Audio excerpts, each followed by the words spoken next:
ಆತ್ಮೀಯ ವಿದ್ಯಾರ್ಥಿಗಳೇ ಹಾಗೂ ಶಿಕ್ಷಕ ಮಿತ್ರರೇ, ತಮ್ಮೆಲ್ಲರಿಗೂ ವಿದ್ಯಾರಾಜ್ ಕನ್ನಡ ಟ್ಯುಟೋರಿಯಲ್ ಯೂಟ್ಯೂಬ್ ಚಾನಲ್ಗೆ ಸ್ವಾಗತ ಸುಸ್ವಾಗತ.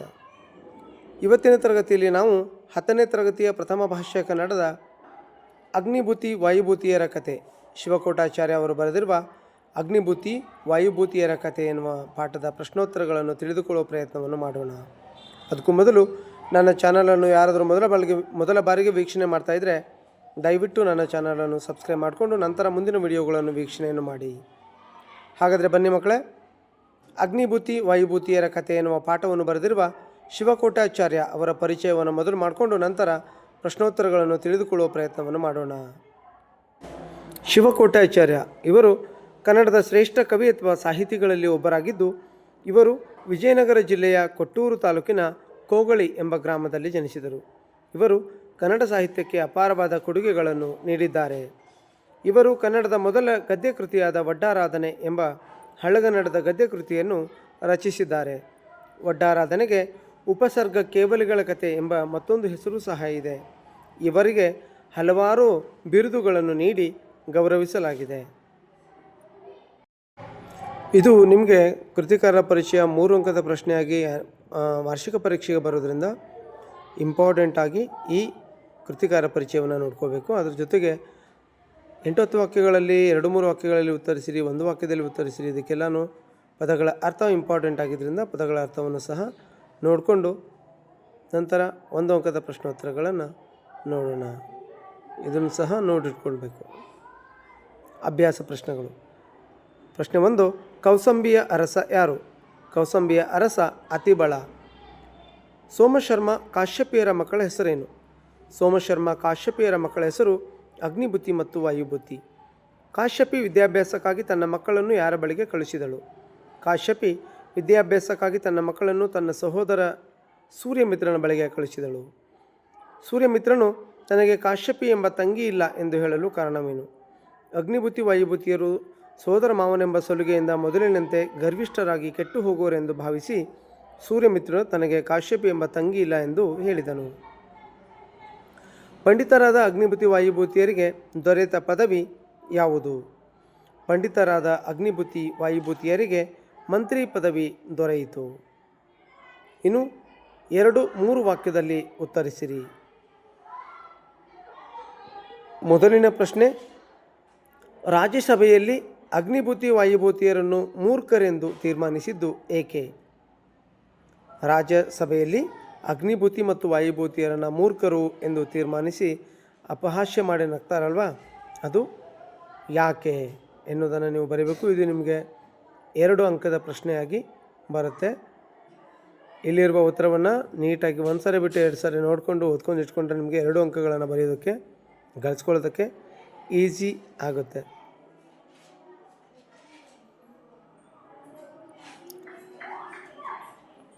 ಇದು ವಾರ್ಷಿಕ ಪರೀಕ್ಷೆಗೆ ನಿಮಗೆ 3-4 ವಾಕ್ಯಗಳಲ್ಲಿ ಉತ್ತರಿಸಿರಿ ಅಂದರೆ 2 ಅಂಕದ ಪ್ರಶ್ನೆಯಾಗಿ ಬರುತ್ತೆ.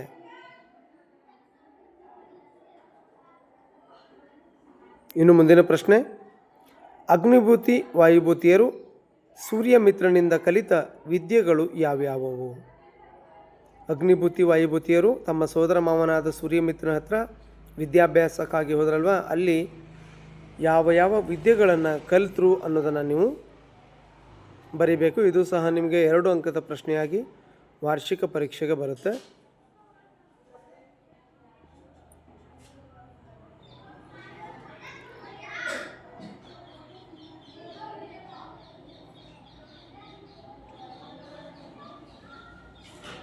ಇನ್ನು ಮುಂದಿನ 3ನೆಯ ಪ್ರಶ್ನೆ, ಸೂರ್ಯಮಿತ್ರನು ಅಗ್ನಿಭೂತಿ ವಾಯುಭೂತಿಯರಿಗೆ ವಿದ್ಯಾಭ್ಯಾಸದ ನಂತರ ಮಾವನೆಂದು ಹೇಳಲು ಕಾರಣವೇನು? ಸೂರ್ಯಮಿತ್ರ ಅಗ್ನಿಭೂತಿ ವಾಯುಭೂತಿಯರಿಗೆ ವಿದ್ಯಾಭ್ಯಾಸ, ಅವರು ಎಲ್ಲ ವಿದ್ಯೆಗಳನ್ನು ಕಲಿತ ನಂತರ ನಾನು ನಿಮ್ಮ ಸೋದರ ಮಾವ ಅಂತ ಹೇಳಿ ಹೇಳ್ತಾನೆ. ಇದಕ್ಕೆ ಕಾರಣ ಏನು ಅನ್ನೋದನ್ನು ನೀವು ಬರಿಬೇಕು. ಇದು ಸಹ ನಿಮಗೆ 2 ಅಂಕದ ಪ್ರಶ್ನೆಯಾಗಿ ವಾರ್ಷಿಕ ಪರೀಕ್ಷೆಗೆ ಬರುತ್ತೆ. 1 ಸರಿ ಬಿಟ್ಟು 2 ಸರಿ ನೋಡಿಕೊಂಡ್ರೆ ನಿಮಗೆ ಪೂರ್ಣ ಅಂಕಗಳನ್ನು ಗಳಿಸ್ಕೊಳ್ಳೋದಕ್ಕೆ ಭಾಳ ಈಸಿಯಾಗಿದೆ. ಸ್ಟೋರಿ ಚೆನ್ನಾಗಿದೆ ನೋಡಿ, ಬರೆದು ಒಂದು ಕಡೆಗೆ ಇಟ್ಕೊಂಡು ಓದಿಟ್ಕೊಂಡ್ರೆ ನಿಮಗೆ ಪೂರ್ಣ ಅಂಕಗಳನ್ನು ಗಳಿಸ್ಕೊಳ್ಳೋದಕ್ಕೆ ದಾರಿಯಾಗುತ್ತೆ. ಇನ್ನು ಸೂರ್ಯಮಿತ್ರನು ಮಾವನೆಂದು ತಿಳಿದಾಗ ವಾಯುಭೂತಿಯ ಪ್ರತಿಕ್ರಿಯೆ ಹೇಗಿತ್ತು? ಸೂರ್ಯಮಿತ್ರ ಮಾವ ಅಂಥೇಳಿ ಗೊತ್ತಾದಾಗ ವಾಯುಭೂತಿ ತಮ್ಮನಾದ ಸಣ್ಣವನಾದ ವಾಯುಭೂತಿಯ ಪ್ರತಿಕ್ರಿಯೆ ಹೇಗಿತ್ತು ಎಂಬುದನ್ನು ನೀವು ಬರಿಬೇಕು. ಇದು ಸಹ ನಿಮಗೆ 2 ಅಂಕದ ಪ್ರಶ್ನೆಯಾಗಿ ವಾರ್ಷಿಕ ಪರೀಕ್ಷೆಯಲ್ಲಿ ಬರುತ್ತೆ.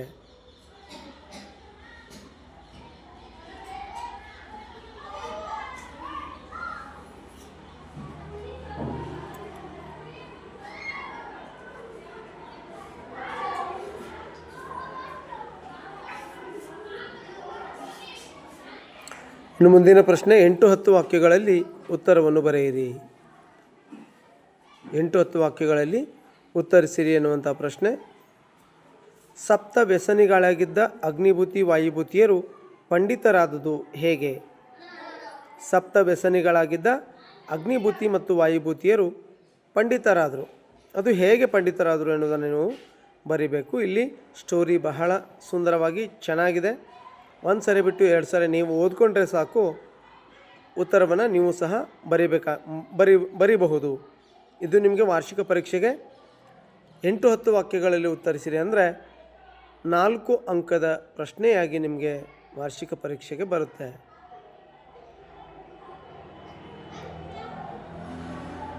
ಹಳಗನ್ನಡದ ಕಥೆ ಆದ್ದರಿಂದ ಬಹಳ ಸುಂದರವಾದಂತಹ ಕತೆ ಇದಾಗಿದೆ. ಇದನ್ನು ನೀವು 1 ಸರಿ ಬಿಟ್ಟು 2 ಸರಿ 3 ಸರಿ ಹಿಂಗೆ ಓದಿಟ್ಕೊಂಡ್ರಿ ಅಂತಂದರೆ ಪೂರ್ಣ ಅಂಕಗಳನ್ನು ಗಳಿಸ್ಕೊಳ್ಳೋದಕ್ಕೆ ಬಹಳ ಅನುಕೂಲ ಆಗುತ್ತೆ. ಬಹಳ ಈಸಿಯಾಗಿ ನೀವು 4ಕ್ಕೆ 4 ಅಂಕಗಳನ್ನು ಗಳಿಸ್ಕೊಳ್ಬಹುದು.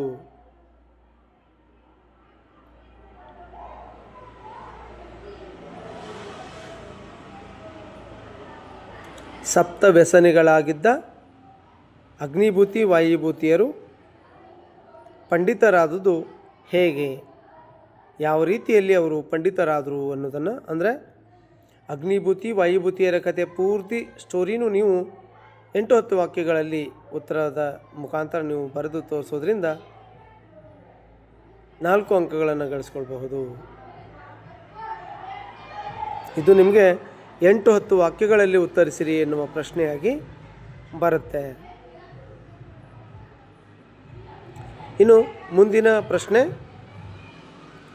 ಸೂರ್ಯಮಿತ್ರನು ತಮ್ಮ ಮಾವನೆಂದು ತಿಳಿದಾಗ ಅಗ್ನಿಭೂತಿ ವಾಯುಭೂತಿಯರಲ್ಲಿ ಮೂಡಿದ ಭಾವನೆಗಳೇನು? ವಿವರಿಸಿರಿ.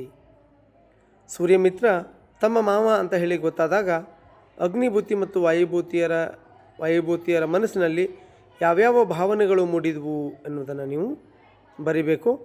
ಇದು ನಿಮಗೆ 8-10 ವಾಕ್ಯಗಳಲ್ಲಿ ಉತ್ತರಿಸಿರಿ ಎನ್ನುವ ಪ್ರಶ್ನೆಯಾಗಿ ವಾರ್ಷಿಕ ಪರೀಕ್ಷೆಗೆ ಬರುತ್ತೆ.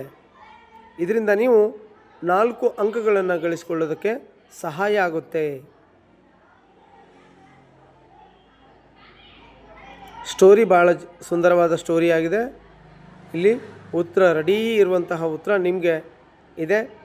ಇದನ್ನು ಒಂದು ಸಾರಿ ಬಿಟ್ಟು ಮತ್ತೊಂದು ಸಾರಿ ನೀವು ಓದೋದ್ರಿಂದ ಪೂರ್ಣ ಅಂಕಗಳನ್ನು ಆರಾಮಾಗಿ ಈಸಿಯಾಗಿ ಗಳಿಸ್ಕೊಳ್ಳೋದಕ್ಕೆ ದಾರಿಯಾಗುತ್ತೆ.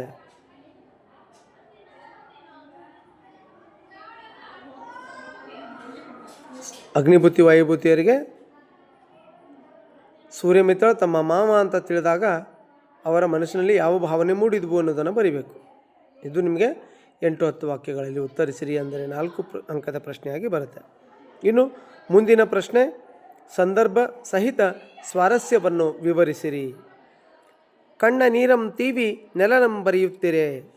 ಆಯ್ಕೆ. ಪ್ರಸ್ತುತ ವಾಕ್ಯವನ್ನು ಲೇಖಕರಾದ ಶಿವಕೋಟ್ಯಾಚಾರ್ಯ ವಿರಚಿತ ವಡ್ಡಾರಾಧನೆ ಕೃತಿಯಿಂದ ಆಯ್ದ ಅಗ್ನಿಭೂತಿ ವಾಯುಭೂತಿಯರ ಕತೆ ಎಂಬ ಗದ್ಯಪಾಠದಿಂದ ಆರಿಸಿಕೊಳ್ಳಲಾಗಿದೆ. ಈ ಪಾಠದಿಂದ ಯಾವುದೇ ಸಂದರ್ಭವನ್ನು ಕೇಳಿದರೂ ಸಹ ನೀವು ಆಯ್ಕೆ ಇದನ್ನೇ ಬರಿಬೇಕಾಗತ್ತೆ. ಸಂದರ್ಭ ಮತ್ತು ಸ್ವಾರಸ್ಯ ಆಯಾ ಸಂದರ್ಭಕ್ಕೆ ತಕ್ಕ ಹಾಗೆ ಬೇರೆ ಬೇರೆ ಆಗಿರುತ್ತೆ, ಆದರೆ ಆಯ್ಕೆ ಮಾತ್ರ ಇದೊಂದೇ ಆಗಿರುತ್ತೆ.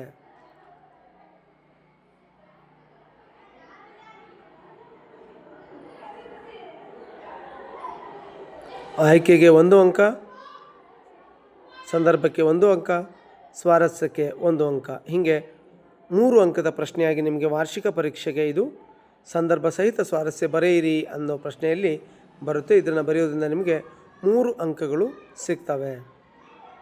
ಇನ್ನು ಎರಡನೆಯ ಸಂದರ್ಭ ವಿದ್ಯಾರ್ಥಿಗಳಾಗಿ ಓದಂ ಕಲ್ವೆಂ ಅಳ್ತೆಯೋಳ್ ಬಂದಿರಪ್ಪೊಡೆ.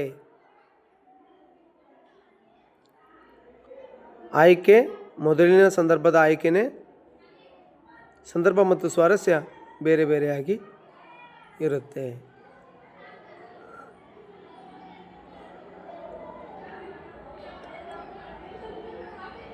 ಇನ್ನು ಮುಂದಿನ ಸಂದರ್ಭ ಪಸರಂ ಗೊಟ್ಟೆನ್ ಇಲ್ಲದಿರ್ಕೆ ಮುಳಿಯದಿರಿಂ. ಸಂದರ್ಭ ಮತ್ತು ಸ್ವಾರಸ್ಯ ಬೇರೆ ಬೇರೆ ಆಗಿರುತ್ತೆ. ಆಯ್ಕೆ ಮಾತ್ರ ಮೊದಲಿನ ಸಂದರ್ಭದ ಆಯ್ಕೆನೇ ಇದಕ್ಕೂ ಸಹ ಆಗಿರುತ್ತೆ. ಪಸರಂ ಗೊಟ್ಟೆನಿಲ್ ಇಲ್ಲದಿರ್ ಹೋಯ್ತದು ಇಲ್ಲದಿರ್ಕೆ ಮುಳಿಯದಿರಿಂ ಅಂಥೇಳಿ. ನೆಕ್ಸ್ಟ್ ಪಂಡಿತ ಜನಮೆಲ್ಲಂ ಮೆಚ್ಚಿ ಬಿಚ್ಚಳಿಸಿ. ಮುಂದಿನ ಸಂದರ್ಭ ಪಂಡಿತ ಜನಮೆಲ್ಲಂ ಮೆಚ್ಚಿ ಬಿಚ್ಚಳಿಸಿ ಅಂದರೆ ಅಲ್ಲಿ ಅರಮನೆಯಲ್ಲಿರುವ ಎಲ್ಲ ಪಂಡಿತ ಮಿತ್ರರುಗಳು ಇವರ ಅಗ್ನಿಭೂತಿ ವಾಯುಭೂತಿಯರ ಪಾಂಡಿತ್ಯವನ್ನು ಮೆಚ್ಚಿ ಹೊಗಳಲು ಪ್ರಾರಂಭಿಸಿದರು.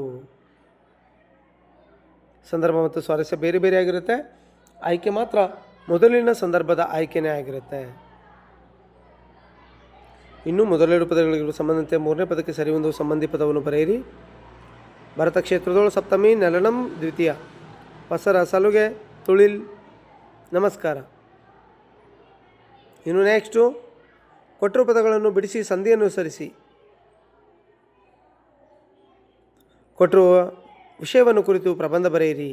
ಮೊದಲನೇದು ಮಹಿಳಾ ಸಬಲೀಕರಣ. ಇದು ನಿಮಗೆ ಪರೀಕ್ಷೆಗೆ 5 ಅಂಕದ ಪ್ರಶ್ನೆಯಾಗಿ ನಿಮಗೆ ಪ್ರತಿ ವರ್ಷವೂ ಬರ್ತಾ ಇದೆ. ಪ್ರತಿ ಒಂದು ಎಕ್ಸಾಮ್ನಲ್ಲೂ ಪ್ರಬಂಧ ಅಂಥೇಳಿ 5 ಅಂಕದ ಒಂದು ಪ್ರಶ್ನೆ ಬರುತ್ತೆ. ಇದನ್ನು ಬಿಡಿಸೋ ಮೆಥಡ್ ಆಗಿ ನಾನು ನಿಮಗೆ ನನ್ನ ಚಾನಲಲ್ಲಿ ಬೇರೆಯಾದ ಒಂದು ವಿಡಿಯೋನೇ ಮಾಡಿದ್ದೀನಿ. ಹೇಳಬೇಕಂತಂದರೆ ಇಲ್ಲಿ 3 ವಿಭಾಗಗಳು ಇರ್ತವೆ. ಯಾವುದು ಪ್ರಬಂಧದಲ್ಲಿ 3 ವಿಭಾಗಗಳು ಬರ್ತವೆ. ಮೊದಲನೇದು ಪೀಠಿಕೆ, 2 ವಿಷಯ ವಿವರಣೆ, 3 ಉಪಸಂಹಾರ. ಇನ್ನು ಎರಡನೆಯ ಪ್ರಬಂಧ ಅಕ್ಷರ ದಾಸೋಹ ಮತ್ತು ಕ್ಷೀರಭಾಗ್ಯಗಳ ಸಾಮಾಜಿಕ ಮಹತ್ವ ವಿಷಯದ ಬಗ್ಗೆ ನೀವು ಪ್ರಬಂಧವನ್ನು ಬರೀಬೇಕಾಗುತ್ತೆ. ಇದು ನಿಮಗೆ 5 ಅಂಕದ ಪ್ರಶ್ನೆಯಾಗಿ ಬರುತ್ತೆ.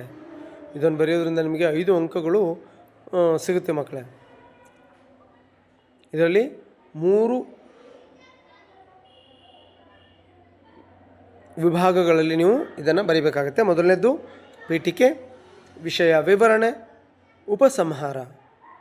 ಇಷ್ಟನ್ನು ಬರೆಯೋದ್ರಿಂದ ನಿಮಗೆ 5 ಅಂಕಗಳನ್ನು ಗಳಿಸಿಕೊಳ್ಳಬಹುದು.